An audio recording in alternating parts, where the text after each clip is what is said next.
ஒரு காட்டில் சிட்டுக்குருவி ஒன்று வசித்து வந்தது. அது யாரிடமும் எளிதாக பழகாது, எப்போதும் அமைதியாகத்தான் உண்டு, தன் வேலை உண்டு என்று வாழ்ந்து கொண்டிருந்தது. அதற்கு சுயமாக யோசித்து முடிவெடுக்கவும் தெரியாது. ஒருநாள் காகம் ஒன்று அந்தச் சிட்டுக்குருவியிடம் கேட்டது. சிட்டுக்குருவியே, நீ என்னோட நண்பனாக இருப்பாயா? அந்த சிட்டுக்குருவியும் சரி என்று சொல்லி அந்தக் காகத்துடன் பழக ஆரம்பித்தது.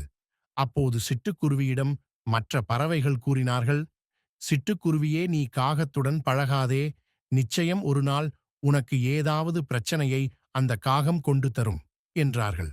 ஆனால் சிட்டுக்குருவி அவர்கள் பேச்சுக்கு செவி கொடுக்காமல் காகத்துடன் நட்பாக பழக ஆரம்பித்தது. நாட்கள் கடந்தன. அப்போது ஒரு நாள் காகம் சிட்டுக்குருவியிடம் கேட்டது. நண்பா, நாங்கள் வெளியே செல்கிறோம். நீ எங்களுடன் வருகிறாயா? என்று. சிட்டுக்குருவியும் சரி, நானும் வருகிறேன் என்று அந்த காகங்களுடன் சென்றது.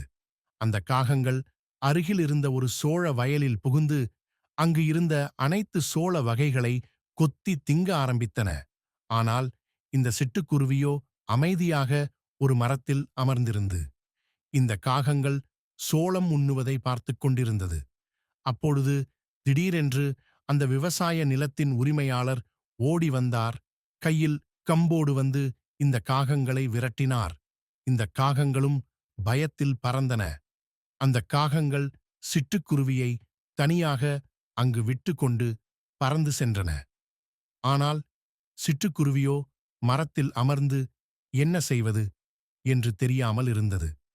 அப்பொழுது அந்த விவசாயி சிட்டுக்குருவியை நோக்கி கம்பை எடுத்துக்கொண்டு வந்தார். சிட்டுக்குருவி விவசாயியிடம் சொன்னது. ஐயா, நான் எந்த தவறும் செய்யவில்லை. நான் இந்த மரத்தில் சும்மாதான் அமர்ந்திருந்தேன். உங்களுடைய நிலத்தில் உள்ள எந்த சோளத்தையும் நான் உண்ணவில்லை. ஆனால் விவசாயி அந்த சிட்டுக்குருவியின் பேச்சை கேட்காமல் அந்த கம்பை எடுத்து சிட்டுக்குருவியை அடித்தார். சிட்டுக்குருவியும் கீழே விழுந்தது.